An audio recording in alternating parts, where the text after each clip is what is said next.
누가복음 15장에 탕자의 이야기가 나옵니다. 그가 아버지의 재산을 미리 받아 멀리 떠났습니다. 처음에는 자기가 원하는 대로 살았으니 얼마나 신났겠습니까? 성경은 그의 삶을 한마디로 허랑방탕했다고 기록합니다.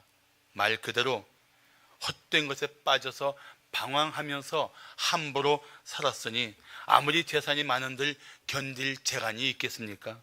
그래서 돈이 다 떨어지고 사람들도 떠나고 삶은 더욱 어려워졌습니다. 그러던 차에 엎친 데 덮친 격으로 그 땅에 큰 흉년이 들었습니다. 호화롭게 살던 젊은이가 낯선 땅에서 굶어 죽게 되었습니다. 그래서 궁여지책으로 피할 길을 찾은 것이 돼지를 치는 일이었습니다. 유대인으로서는 참 비참한 일이었고 상상도 하기 힘들 만큼 끔찍한 일이었지만 먹고 살기 위해서 그는 그 자리에서 일을 합니다. 이런 처지에 있는 그 아들에게 해줄 수 있는 도움이 무엇이겠습니까? 더 나은 직업을 찾아주는 일일까요? 생활비를 보태주는 일일까요? 아닙니다. 그 아들에게 해줄 수 있는 최고의 조언은 이것입니다. 아버지께 돌아가 진심으로 잘못했다고 용서를 구하고 그리고 아버지에게 함께 있어. 탕자에게 줄 수 있는 그 이웃 땅에서 비참한 삶에 빠져 있는 그 아들에게 줄 수 있는 최고의 조언은 그거예요. 아버지께로 돌아가 진심으로 네 죄를 자백하고 용서를 구해. 그런데 이 이야기는 정말 극적인 반전이 일어납니다. 탕자가 워낙 죽겠으니까 자신의 자리에서 돌이켜서 아버지께 돌아옵니다. 용서를 구합니다. 그런데 그 아들을 사랑하는 아버지께서 아무 조건 없이 용서하십니다. 그리고 죽음의 자리에 빠졌던 그 아들을 기뻐하며 맞아주십니다. 그리고 그 아버지는 이렇게 외칩니다.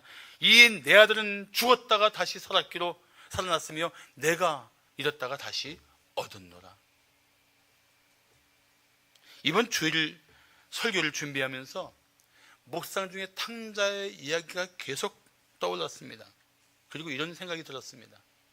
삶이 어렵고 곤고할수록 어떻게 할 것인가? 사랑의 아버지께 돌아가야겠구나. 저는 그 생각을 했어요. 삶이 어렵고 곤고할 때, 힘겨울 때 어디부터 문제 실마리를 풀고 어디부터 내 삶을 새롭게 할 수 있는 기대를 가질 수가 있겠는가? 아버지 하나님께 돌아가는 것입니다. 아버지 하나님께 돌아가는 거예요. 사랑하는 성도 여러분, 삶이 힘겨울수록 먼저 눈을 돌려 십자가를 바라보아야 합니다. 하나님이 저렇게 나를 사랑하시는구나, 저렇게까지 희생하면서 나를 구원하기를 원하셨구나. 그 십자가를 바라보면 내가 하나님을 등지고 살았던 것이 얼마나 어리석은 모습이었는지를 깨닫게 될 것입니다. 하나님보다 세상을 더 사랑하고 자신의 더러운 욕심을 따라 살려고 버둥거렸던 일들이 얼마나 하나님을 욕되게 한 것인지를 알게 될 것입니다.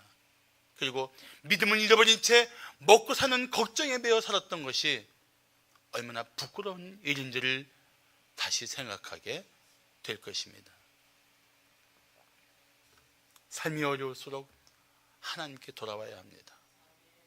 막막할수록 의지할 뿐인 하나님께로 달려들어야 합니다. 세상이 죄의 경류에 휩쓸려 갈 때 성도는 더 힘써 하나님만 의지해야 합니다. 그런 마음을 가지고 우리가 먼저 해야 할 일이 무엇입니까? 자신의 죄를 자백하고 하나님과의 관계를 회복하는 것입니다. 그리고 하나님과 사랑의 교제를 나누기를 힘쓸 때 우리의 삶은 새로운 회복을 경험하게 될 것입니다. 자, 하나님과 교제하는 성도의 특징이 무엇일까요? 하나님과 교제하는 성도의 특징. 첫째, 힘써 하나님의 진리를 따릅니다. 하나님과 교제하면 교제할수록 그 성도는 하나님의 진리를 따르게 됩니다. 지난 5월에 시작한 시편과 함께 시작하고 잠언과 함께 잠들자라는 이 캠페인은 우리 교회 성도들이 말씀을 읽고 묵상하기를 바라는 간절한 심정으로 시작한 것입니다. 어떻게 하면 성도들이 한 번이라도 성경을 더 읽게 하고,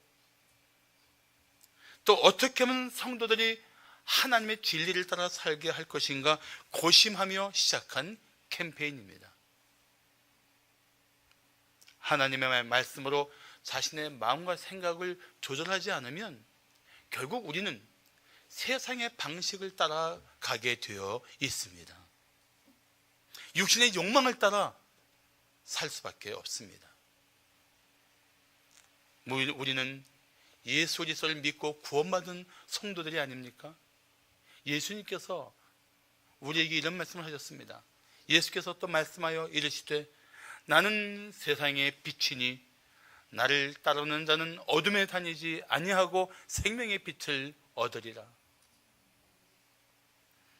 예수님을 따른다면 어둠의 자리를 뛰쳐나와야 합니다. 생명의 빛을 얻은 사람답게 살아야 합니다. 우리가 살면서 근심과 걱정이 뒤범벅이 된 채 살고 있는 이유가 무엇일까요? 어둠 속에 머물러 있기 때문입니다. 가끔 우리 성도들이 방에서 불을 켜지 않은 채 어둑어둑한 곳에 앉아 있으면 제가 불을 켜주면서 이런 얘기를 합니다. 빛의 자녀들이 어두운 곳에 있으면 됩니까? 그랬더니 한 번 어떤 분이 이렇게 재밌는 대답을 합니다. 우리가 빛의 자녀이니까요. 맞습니다. 우리는 빛의 자녀입니다. 어둠을 미워하고 빛을 향하여 나갈 줄 알아야 합니다. 어떤 사람은 이런 말을 합니다. 나는 빛의 자녀인데 요즘은 빛의 자녀가 됐어요. 그렇더라도 빛의 자녀답게 사는 결단만 있으면 그런 세상의 멍에를 마침내 벗어버리게 될 때가 올 것입니다. 그래서 본문 5절은 말씀하기를 우리가 그에게서 듣고 너희에게 전하는 소식은 이것이니 곧 하나님은 빛이시라 그에게는 어둠이 조금도 없으시다는 것이니라. 하나님은 어둠이 조금도 없으신 빛이십니다. 그렇다면 우리가 빛이신 하나님과 교제하고 있는 증거가 무엇일까요? 6절이 그 대답을 들려주고 있습니다. 만일 우리가 하나님과 사귐이 있다 하고 어둠에 행하면 거짓말을 하고 진리를 행하지 아니하는 것이라고 말씀합니다. 여기서 어둠은 거짓과 죄를 뜻합니다. 빛은 진리와 의를 말합니다. 행하면 이런 단어는 어쩌다 한 번 하는 정도가 아니라 지속적인 삶의 태도를 말하는 것입니다. 우리는 언제나 진리를 따라 살아야 합니다. 언제나 하나님 말씀을 따라 살아야 합니다. 언제나 하나님의 생명의 빛을 따라갈 줄 알아야 합니다. 그렇지 않으면 우리는 거짓된 것에 휩쓸리며 하나님을 등지고 어둠의 자리로 미끄러져 들어갈 수가 있다는 것입니다. 그러므로 7절 말씀하기를 그가 빛 가운데 계신 것 같이 우리도 빛 가운데 행하면 우리가 서로 사귐이 있고 그 아들 예수의 피가 우리를 모든 죄에서 깨끗하게 하실 것이라고 말씀하는 것입니다. 그가 빛 가운데 계신 것 같이 우리도 빛 가운데 행하면 이런 뜻을 설명해서 말한다면 이런 뜻입니다. 우리의 타락한 본성대로 살지 않고 하나님의 진리를 따라 살면 결국 우리의 선택은 날마다 계속되고 있습니다. 내 타락한 본성을 따라 살 것인가, 하나님의 진리를 따라 살 것인가, 세상 방식을 따라 살 것인가, 하나님의 뜻을 따라 살 것인가, 이 결단의 연속이란 말이죠. 어제도 그런 결단을 했어야 했고 오늘도 그런 결단이 우리에게 필요한 것입니다. 내일도 우리는 그런 결단을 해야 될 것입니다. 우리가 어둠을 떠나 빛의 자녀로 살고 있다면 우리가 마땅히 해야 할 결단이 어떤 것인지를 이제는 알지 않습니까? 알면은 그렇게 살아야 합니다. 그렇게 결단해야 합니다. 주저하지 마세요. 멈칫거리지도 마세요. 미련할 정도로, 우직할 정도로 하나님 말씀 앞에 여러분 뜻을 집중시키고 따라가야 합니다. 그게 빛 속에서 살아가는 하나님의 사람들의 삶의 선택입니다.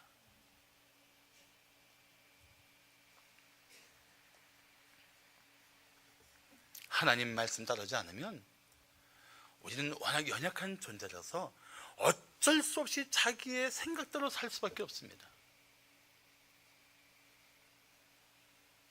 어떤 사람은 이렇게 생각합니다.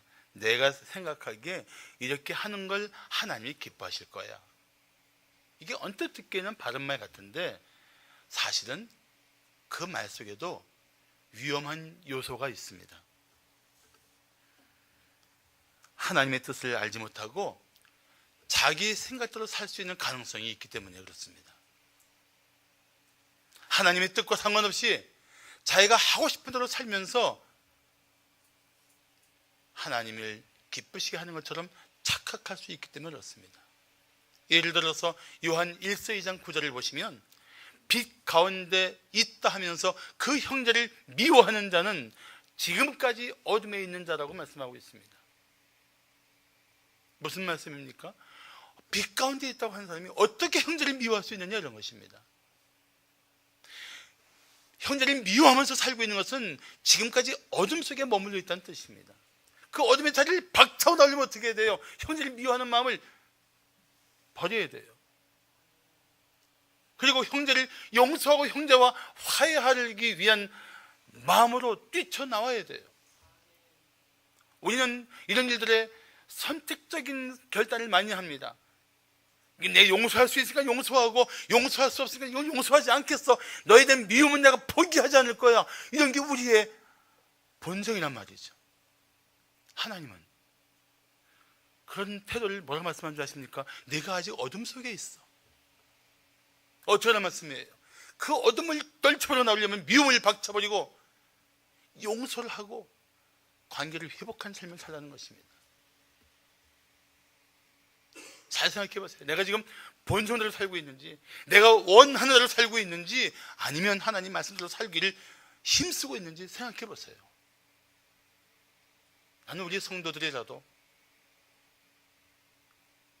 자기의 본성과 세상적인 생각들을 과감하게 떨쳐버리고 하나님이 기뻐하시는 뜻을 따라 사는 일들에 날마다 여러분의 거룩한 결단이 있기를 축복합니다. 할렐루야. 하나님과 교제하는 성도의 특징이 무엇일까요? 둘째, 때마다 자신의 죄를 깨닫습니다. 때마다. 아프리카에 사는 부족들 간의 싸움이 잦았던 시절, 전쟁의 혼란스러움을 이용해서 누군가 한 부족의 마을에서 종 하나를 훔쳐 황급히 도망치고 있었습니다. 급히 뛰는데 종이 가만히 있을 리가 없잖아요. 땡그랑 울렸어요. 도둑은 다른 사람들이 들을까 봐 깜짝 놀라서 자신의 귀를 얼른 막았다고 합니다. 조급한 마음에 자신이 듣지 못하면 다른 사람도 듣지 못할 것이라고 착각한 것입니다. 혹시 꽁 숨는 거 보셨어요? 꽁? 꽁은 위험할 때 머리를 숲에 탁 들이박습니다. 몸은 다 드러나 있어요. 자기가 안 보고 안 들리면은 다른 사람들도 안 보고 안 들리는 것처럼 생각하는 게 꽁의 심리입니다.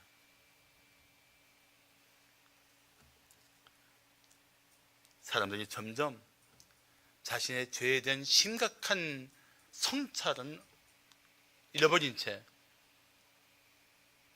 적당히 숨고 적당히 가리려고 하는 경향이 점점 더 강해지고 있습니다. 마지막 때 사람들은 자신들의 죄를 인정하지 않으려고 합니다. 이게 왜 죄야? 라고 되묻습니다. 물론 그런 의식들이 팽배한 이유 중에 하나는 세상의 교육을 통해서 사람들이 천성이 선하다고 배웠기 때문에 이 십자가의 구속에 대해서 동의하지 않는 것입니다. 그리고 남들이 다 하는데 왜 나한테만 죄라고 말하냐고 오히려 툴툴거립니다. 그런가 하면 사회법이 법이라고 정하지 않았으니까 죄라고 생각하지 않는 것입니다.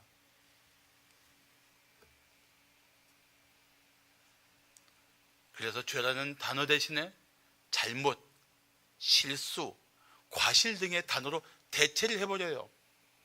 죄된 인식이 자꾸 흐려지는 거예요. 죄된 경계심이 자꾸 해제되는 거예요.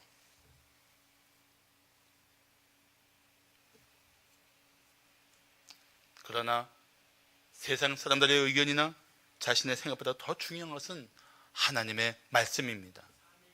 하나님이 죄라고 말씀하시면 그건 죄예요. 우리의 삶의 철저한 기준과 원리는 하나님 말씀 속에 있습니다. 하나님의 진리의 빛이 우리의 어둠을 드러내며 우리의 비참한 실상을 다 적나라하게 드러내고 있습니다.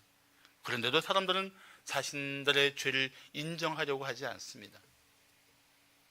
그러나 하나님의 사람들은 하나님 말씀을 통해서 자신의 죄를, 작은 죄까지를 끔찍하게 여깁니다.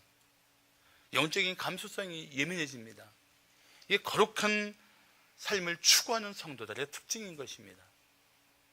오늘 8절을 말씀하기를 만일 우리가 죄가 없다고 말하면 스스로 속이고 또 진리가 우리 속에 있지 아니할 것이라고 말씀하고 있습니다. 죄를 인정하지 않는 것은 스스로를 속이는 것입니다. 진리가 그 마음속에 없다는 증거이기도 합니다. 다른 말로 하면 죄가 없다고 말하는 것은 자기가 죄인 걸 알면서도 때로는 거룩한 척 자신의 죄를 감추고 있는 그런 거짓된 자세를 말합니다. 교인들에게 그런 가능성이 매우 큽니다. 여러분, 바리새인들이 그런 사람들인 거 아십니까? 하나님이 말씀하신 그 말씀의 본질은 깨닫지 못하고 간음하지 말랬으니까 난 간음하지 않았다, 난 죄가 없다, 난 의인이다. 예수님께서 뭐라 말씀하셨어요? 내 마음속에 간음의 죄가 있고 그 죄의 성향이 있고 내 안에 그 죄의 근본이 있다고 말씀해 주지 않습니까? 이게 죄에 대한 치열한 의식이 없는 거예요. 사랑하는 성도 여러분, 사람은 속일 수 있을지 몰라도 하나님은 결코 속일 수 없습니다. 하나님을 속이려는 사람들은 하나님과 가까이 하고 싶지 않을 것입니다. 하나님이 두렵기 때문입니다. 아담이 죄를 지은 다음에 첫 번째 반응이 뭔지 아십니까? 하나님이 두려워서 숨었습니다. 그러니 해결되지 않은 죄, 자신의 감춘 죄를 가지고 있는 심령이 하나님과의 사랑의 교제를 날마다 갈망하겠습니까? 안 되죠. 자꾸 영적으로 침체에 들어가는 거예요. 영적인 침체가 가져오는 필연적인 증상이 무엇입니까? 그 마음에 두려움이 있고 평안이 없어요. 분별력이 떨어지고 지혜와 명철이 약해지니까 자기 삶에서 어떤 것이 바른 결단인지를 분별도 못하고 알아도 그런 결단들을 못 살아요. 얼마나 끔찍한 일이 점점 더 확장되어 나가는 줄 아십니까?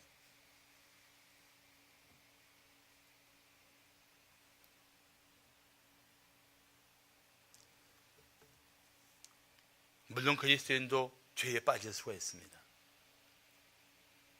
하나님이 어렵다고 했지만 아직 우리 안에 그 죄의 본성이 있단 말이죠. 그래서 종교개혁가 마틴 루터는 이런 말을 했습니다. 그리스도인은 의인이면서 동시에 죄인이다. 하나님이 어렵다고 하셨는데 여전히 죄를 지을 수 있는 연약한 존재라는 뜻입니다.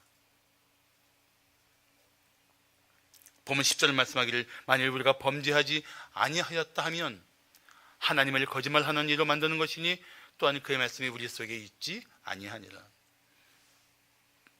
죄를 인정해야 하나님과의 관계가 회복이 됩니다. 사랑하는 성도 여러분, 하나님 앞에서 적당히 위장하고 버티려고 애쓰지 마십시오. 그냥 있는 그대로 내 마음과 생각 속에 있는 죄악들을 내가 여전히 하나님 앞에 부끄러운 인생임을 인정하고 하나님 앞에 나오시기만 하면 돼요. 그 삶에 새로운 소망이 있고 새로운 기대할 일들이 펼쳐질 줄로 믿습니다. 마지막으로 하나님과 교제하는 성도의 특징이 무엇일까요? 셋째, 겸손히 자신의 죄를 자백합니다. 제가 잘 아는 집사님이 초등학교에 다니는 아들의 일화를 소개했습니다. 자기 전에 기도하는 그 아들을 보고 엄마가 물었습니다. 아들, 오늘 엄마 속상하게 한 거 회개 기도했어? 아니요, 아직 안 했어요. 왜 기도 안 했어? 엄마, 우리 집안에서 일어난 문제는 밖에 알리지 말고 우리끼리 해결하는 것이 더 낫지 않겠어요? 이런 맹랑한 소리를 듣고 재밌어서 부부가 깔깔대고 웃었다고 합니다. 근데 이것은 이 아들의 맹랑한 소리가 아니라 우리들의 맹랑한 삶의 태도이기도 합니다. 우리는 죄를 자백하기보다는 적당히 묻어버리려는 경향이 있습니다. 다윗은 자신의 죄를 감추고 살 때의 고통을 이렇게 고백했습니다. 내가 입을 열지 아니할 때에 종일 신음함으로 내 뼈가 쇠하였도다. 주의 손이 죄하러 나를 누르시오니 내 진액이 빠져서 여름 가뭄에 마름같이 되었나이다. 이게 무슨 뜻입니까? 자신의 죄를 감추고 살 때의 고통이 얼마나 컸는지 종일 신음하며 뼈가 쇠할 정도로 그는 마음에 가슴앓이를 크게 했던 것입니다. 하나님이 그를 짓눌러서 그 몸의 진액이 다 빠져나갈 것처럼 온몸에 물이 다 빠져나가서 바짝 마른 심령으로 그렇게 허덕이고 있었다는 것입니다. 이 고통이 얼마나 큰 것인지 상상이 됩니까? 그런데 다윗이 자신의 죄를 자백한 다음에 그는 이렇게 노래합니다. 내가 이르기를 내 허물을 여호와께 자복하리라 하고 주께 내 죄를 아뢰고 내 죄악을 숨기지 아니하였더니, 여기 중요한 단어가 딱 나오죠. 곧. 언제요? 곧 주께서 내 죄악을 사하셨나이다. 하나님이 집행유예 기간을 안 주세요. 너 1년 동안 나를 괴롭혔으니까 1년 동안 너 용서 못해, 기다려, 이러시는 분이 아니에요. 언제? 자백하면 그 즉시 용서하시는 하나님이신 줄로 믿습니다. 그 즉시. 어떻게 그런 삶이 가능할까요? 하나님이시기에 가능합니다. 그래서 죄책감에 눌렸을 때 겸손히 죄를 자백하면 하나님은 그 즉시 용서하시고 그 즉시 우리 마음에 잃었던 평안을 회복시켜 주시고 그 즉시 우리 마음에 사죄받은 기쁨으로 우리 심령을 회복시켜 주실 것입니다. 오늘 9절 말씀을 다 함께 봉독해 볼까요? 시작. 만일 우리가 우리 죄를 자백하면 그는 미쁘시고 의로우사 우리 죄를 사하시며 우리를 모든 불의에서 깨끗하게 하실 것이요. 아멘. 한마디로 말하면 죄를 자백하면 하나님이 다 깨끗이 용서해 주신다는 뜻입니다. 하나님이 어떻게 그렇게 하십니까? 그분이 미쁘시고 의로우시기 때문입니다. 미쁘시다는 것은 순수한 우리말이에요. 한자어로는 신실하다, 영어로 faithful 이라고 말합니다. 우리는 정말 모든 것을 걸 만큼 믿을 만한 분이시다. 그리고 의로우사라는 것은 우리를 용서하시되 죄를 적당히 남겨두지 않고 깨끗이 씻어주시는 분이시다. 그분의 용서를 믿고 그분이 우리를 깨끗게 하신 사실에 대한 감격을 고백할 수 있는 게 죄를 자백한 성도들의 마음이 되는 것입니다. 이 하나님에 대한 이 철저한 신뢰와 용서받은 기쁨을 회복하지 않으면 죄를 자백하고도 여전히 죄의 짐을 지고 전전긍긍하는 사람들이 있어요. 용서를 구하고 십자가 앞에 분명히 하나님 앞에 몸부림치며 자복을 해놓고 나서도 그것이 용서되고 내 삶으로부터 씻겨져 나가지 못한 그 확신이 없는 상태로 여전히 죄책감에 눌려 있을 수 있어요. 아닙니다. 하나님은 깨끗이 용서하시고 기억조차 하지 않으실 것입니다. 이 은혜가 누구에게 있어요? 죄를 자복하는 자에게. 언제 그 은혜가 임합니까? 자백하는 즉시. 믿습니까?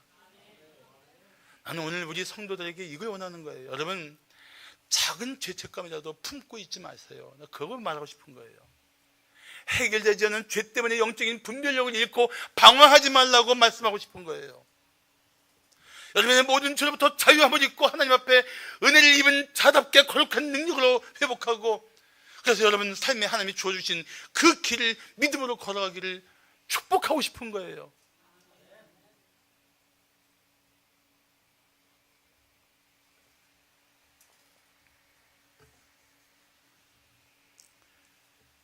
잠언 28장 13절을 말씀하기를 자기의 죄를 숨기는 자는 형통하지 못하나 죄를 자복하고 버리는 자는 불쌍히 여김을 받으리라고 말씀하십니다. 무슨 문제가 있는지 한번 생각해 보세요. 내가 최근에 겪고 있는 문제들 중에 무엇이 문제였기에, 무엇이 죄악이었기에, 무엇이 하나님이 미워하시는 것이었기에 내가 오늘 그런 고통 가운데 있는가? 하나님의 말씀대로 사랑할 사람을 사랑하지 못했다면 사랑하지 못한 죄를 자백하십시오. 용서하지 못한 죄를 자백하십시오. 하나님보다 물질을 더 사랑한 죄를 자백하십시오. 자백하시고 재물을 의지하던 삶의 자리에서 돌이켜 하나님을 바라보십시오. 내 삶에 여전히 신실하신 공급자이신 주님만 바라보십시오. 하나님의 뜻보다 세상의 방식을 더 따랐다면 자백하십시오. 그리고 그것이 어둠 속에 머물렀던 삶이었던 것을 인정하십시오. 하나님 말씀을 따라 살기를 결단하십시오. 하나님의 놀라운 인도하심이 당신 앞에 펼쳐질 것입니다. 마치 아버지 품에 안긴 탕자처럼 안식과 기쁨을 누리며 하나님의 은혜를 경험하게 될 것입니다.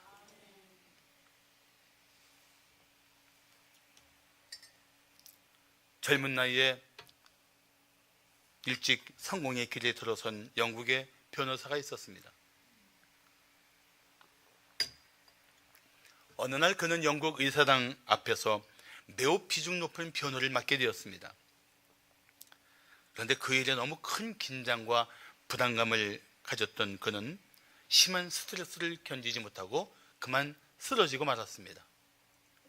출세 가도를 달리던 그의 인생은 한순간에 망가졌고 마침내 그는 정신착란 증세를 일으키며 정상적인 생활을 할 수 없을 지경에까지 이르게 되었습니다. 그리고 자신이 더럽고 추하며 무가치하다고 생각하며 스스로를 학대했습니다. 그리고 우울증에 빠지고 충동을 이기지 못해서 수차례 자살을 시도했습니다. 그런데 자살을 시도할 때마다 실패했어요. 그러던 중에 이웃에 예수를 믿는 사람의 손에 이끌려서 나 같은 죄인 구하신이라는 살리신이라는 그 찬송가를 지은 존 뉴턴 목사님을 만나게 됩니다. 그리고 그 목사를 통해서 예수를 믿고 구원받습니다. 그리고 그 구원의 기쁨 가운데 성경을 읽다가 스가랴 13장 1절을 읽게 됩니다. 그날에 죄와 더러움을 씻는 셈이 다윗의 족속과 예루살렘 주문을 위하여 열리리라. 이 말씀을 읽고 묵상하다가 죄의 더러움을 씻는 셈이 바로 십자가에서 흘리신 예수 그리스도의 보혈임을 깨닫게 됩니다. 그리고 감격해서 그날 그는 찬송시를 쓰게 됩니다. 그 찬송시가 이것입니다. 샘물과 같은 보혈은 주님의 피로다. 보혈의 죄를 씻으면 정하게 되겠네. 저 도적 회개하고서 보혈에 씻었네. 저 도적 같은 이 몸도 죄 씻기 원하네. 날 정케 하신 피 보니 그 사랑 한없네. 살 동안 받는 사랑을 늘 찬송하겠네. 이것이 세상에서 성공가들을 거침없이 달리다가 무너진 한 사람이 그 어둠의 자리를 박차고 나와 생명의 빛 속에 들어와 부른 찬송이었던 것입니다. 이 사람의 이름이 윌리엄 카우퍼입니다. 여러분 찬송가에 보면은 W 카우퍼라고 써 있을 거예요. 작사. 찬송가 오른 왼쪽 위에 작사자 이름이 있잖아요. 오른쪽은 작곡가 이름이 있고, 그 찬송가 190장 찬송의 왼쪽 위에 보시면 W 카우퍼, 윌리엄 카우퍼라는 이름을 볼 수 있습니다. 사랑하는 성도 여러분, 세상은 더 악해지고 있습니다. 죄된 감각은 무뎌지고 자신의 욕망대로 살려는 마음만 강렬해지고 있습니다. 이럴 때일수록 빛의 자녀인 성도는 진리를 따라 살아야 합니다. 하나님 뜻을 따라 역경을 이겨내야 합니다. 하나님 보좌 앞에 가까이 나와 세상의 유혹을 떨쳐버려야 합니다. 그리고 마침내 하나님이 주신 은혜를 따라서 여러분 앞에 하나님이 기뻐하시는 삶을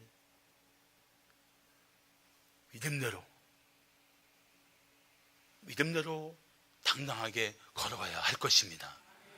그리고 승리하신 주 예수의 손에 붙들려 승리하시기를 예수 그리스도의 이름으로 축복합니다.